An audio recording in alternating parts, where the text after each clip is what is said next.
நமக்கு ரொம்ப அவசியமான குட் கொலஸ்ட்ரால் தரும் மூஃபாவோட கார்டியா கடலெண்ணெய்.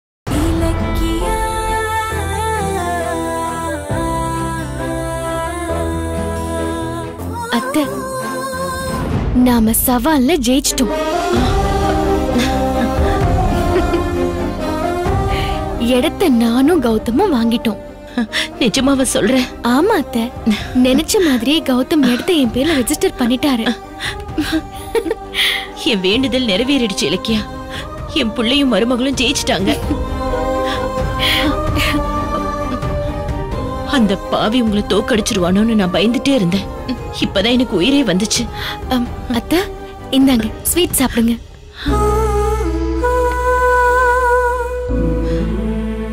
இலக்கியா, இந்த ஸ்வீட்டை நான் முதல்ல உனக்கு தான் ஊட்டணும். ஆமா, நான் அந்த SSK கிட்ட வாழ்க்கை முழுக்க தோத்துக்கிட்டே இருந்தேன். ஆனா இன்னைக்குதான் முறையா என் மகன் மருமக மூலமா ஜெயிச்சிருக்கேன். அது எல்லாத்துக்கும் நீதான் காரணம். இந்த சாப்பிடு.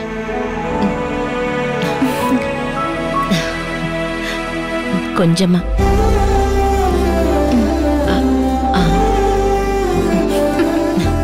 இந்த சவால்ல ஜெயிச்சதுக்கு நான் காரணம் இல்ல அத்தை, நீங்க தான் காரணம்.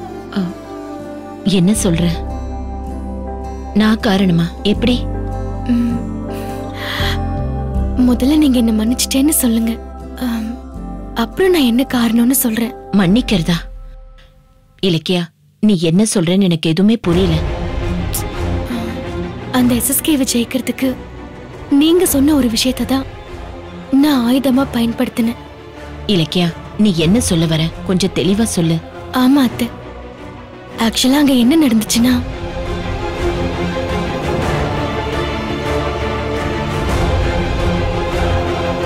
உங்க டோக்கன் தான் சார் எடுத்து. சாட்சி கையெழுத்து போடுறதுக்கு ஒரு ஆள் வேணும்னு சொன்னாங்கல்ல, வந்து கையெழுத்து போடுறியா? அப்புறம் உங்க கூட கொஞ்சம் தனியா பேசணும், வரீங்களா? ரேவதி இதே ஊர்ல எனக்கு தெரிஞ்ச ஒரு இடத்துல தான் இருக்காங்க.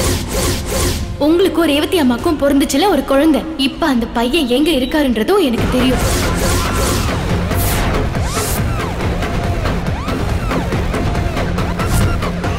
உங்களுக்கு முன்னாள் காதலியும் ஒரு குழந்தையும் இருக்கிறத நான் தாட்சாணி கிட்ட சொல்லாம இருக்கணும்னா நடக்க போற ரெஜிஸ்ட்ரேஷன் நிக்கணும். அந்த இடம் என் பேர்ல ரெஜிஸ்டர் ஆகணும். நான் கையெழுத்து போட மாட்டேன். நான் கையெழுத்து போட மாட்டேன்.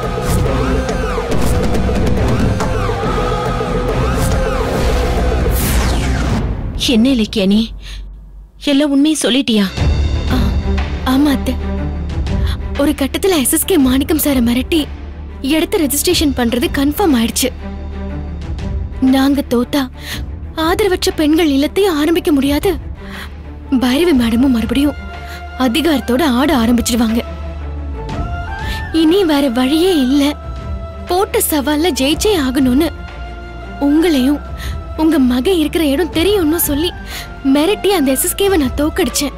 அவருக்கு ஒரு காதலியும் குழந்தையும் இருக்கிறத நான் தாட்சாணி கிட்ட சொல்லிட்டா இப்ப அவர் அனுபவிச்சுட்டு இருக்கிற பணக்கார வாழ்க்கை பறி போயிடும்னு பயந்து ரெஜிஸ்ட்ரேஷன்ல இருந்து அந்த SSK விலகி ஓடிட்டாரு. ஆனா கௌதம் தான் SSKவோட புள்ளங்கிற உண்மையை மட்டும் நான் சொல்லல.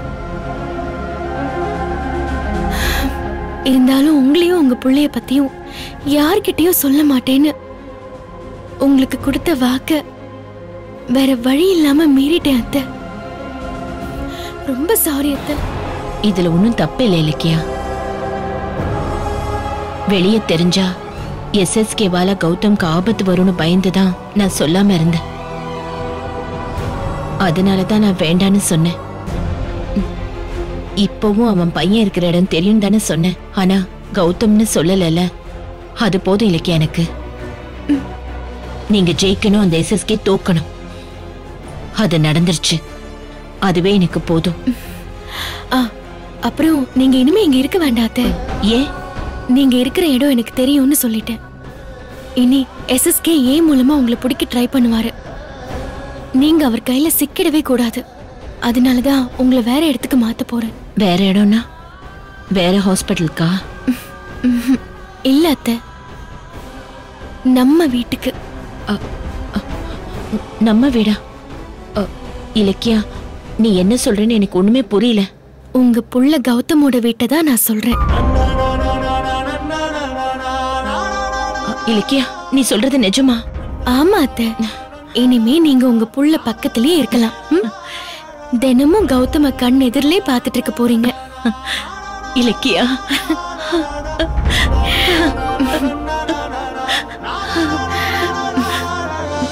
ஐயோ, என்னால சந்தோஷத்தை தாங்கவே முடியல. ரொம்ப நன்றி இலக்கியா, நான் இதை மறக்கவே மாட்டேன். அத்தை, இது உங்க உரிமை, அதுக்காக நான் ஏற்பாடு பண்றேன், அவ்வளவுதான். நீங்க தான் அம்மான்னு கௌதம் கிட்ட சொல்லணும்னு என்கிட்ட கேட்டீங்க. ஆனா என்னால அதை நிறைவேற்ற முடியல. அட்லீஸ்ட் புள்ள பக்கத்துலயாவது அம்மா இருக்கணும்னு நான் முடிவு பண்ணிட்டேன். இலக்கியா, நீ சொல்ல சொல்ல நான் இந்த உலகத்திலே இல்ல. அப்படியே நான் சந்தோஷத்துல மிதந்துட்டு இருக்கேன்.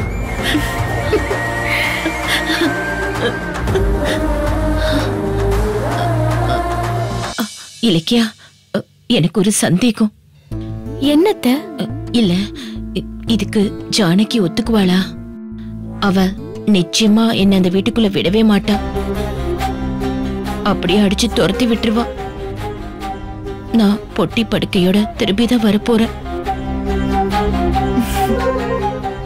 ஒன்னும் கவலைப்படாதீங்க அத்தை. நீங்க வீட்டுக்கு வர்றதுக்கு ஜானகி அத்தைக்கு பரிபூரண சம்மதம்.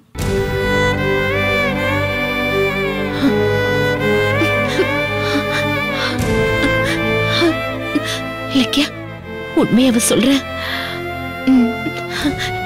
என்னால நம்பவே முடியல இலக்கியா. இப்ப நீங்க ஸ்வீட் சாப்பிட்டீங்கல்ல, அதை யாரு கொடுத்ததுன்னு நினைக்கிறீங்க? உங்களுக்காகவே உங்க ஃப்ரெண்டு ஜானகி அத்தை தான் செஞ்சு கொடுத்தாங்க. என்ன சொல்ற? ஆமா அத்தை. என்ன நடந்துச்சுன்னா, இலக்கியா, எங்க கிளம்பிட்ட இவ்ளோ அவசரமா? அது பிரின்சிபல் வர சொல்லியிருந்தாங்க. ஸ்கூலுக்கு போயிட்டு வந்துடுறேன் அத்தை. போதும் போதும், நீ நடிச்சதெல்லாம். நீ எங்க போறேன்னு எனக்கு நல்லா தெரியும். அந்த ரேவதியை பார்க்க தானே போற. அத்தை, இலக்கியா, வர வர நீ அவளுக்காக என்கிட்ட நிறைய பொய் சொல்ல ஆரம்பிச்சிட்ட. அதானே பார்த்தேன். பெத்தவ இருக்கும்போது வளர்த்தவளுக்கு நான் ஏன் மரியாதை கொடுக்கணும், அப்படிதானே? ஐயோ அத்தை, நான் அப்படி நினைப்பேனா? உயிர் போனாலும் நீ நினைக்க கூடாது. உன்னை இந்த வீட்டுக்கு மருமகளா கொண்டு வந்தது நான்.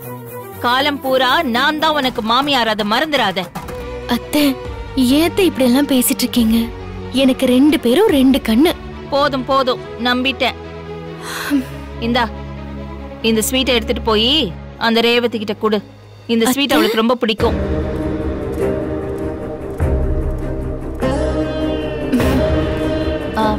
ஏன் இலக்கியா, ரேவதி மாதிரி பெண்களுக்காக தானே நீ அந்த இல்லத்தை நடத்த போற?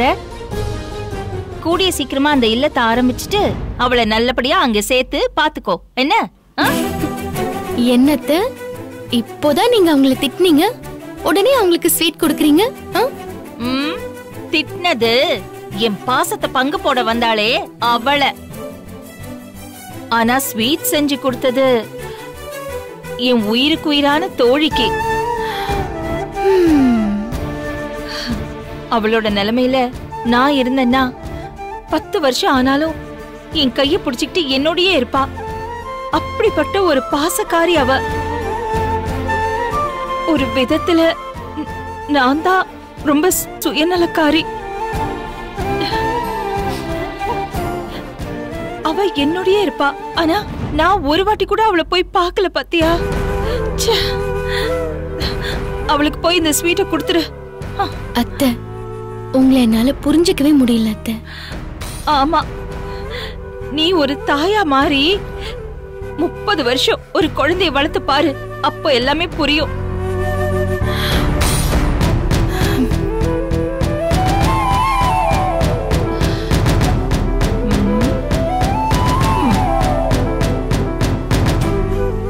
அத்தை, ஒரு விஷயம். என்ன? இது வரைக்கும் நான் உங்ககிட்ட ஆசைப்பட்டு எதுவுமே கேட்டதில்ல. இப்போ ஒண்ணு கேட்க போறேன். எனக்காக அதை நிறைவேற்றுவீங்களா? உண்மைதான், நீ எதுவுமே ஆசைப்பட்டு கேட்டதில்ல. எனக்கு அப்புறம் இந்த குடும்பத்தை காப்பாத்துறவ நீதான். நீ கேட்டு நான் மறுப்பேனா? என்ன கேளு. அது ரேவதி அத்தைய நம்ம வீட்டுக்கு கூட்டிட்டு வந்துடலாமா? ஒரே ஃபேமிலி தான், ஆனா ஒரே ஃபேமிலி கிடையாது. இவளுக்கு டேஸ்ட் இல்லனா வேஸ்ட். சாருக்கு டேஸ்டியா இருந்தா மட்டும் போதுமா? ஹெல்தியாவும் இருக்கணும். சமையல் சுவையா இருக்கணும், ஹெல்தியாவும் இருக்கணும். ரெண்டும் வேணும்னா ஒண்ணுதான். காடியா கடலெண்ணெய்.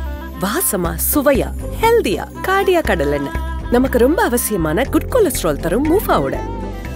காடியா கடலெண்ணெய். ரெண்டும் வேணும்னா ஒண்ணுதான். இந்த வீடியோ உங்களுக்கு பிடிச்சிருந்தா லைக் பண்ணுங்க, கமெண்ட் பண்ணுங்க அண்ட் ஷேர் பண்ணுங்க.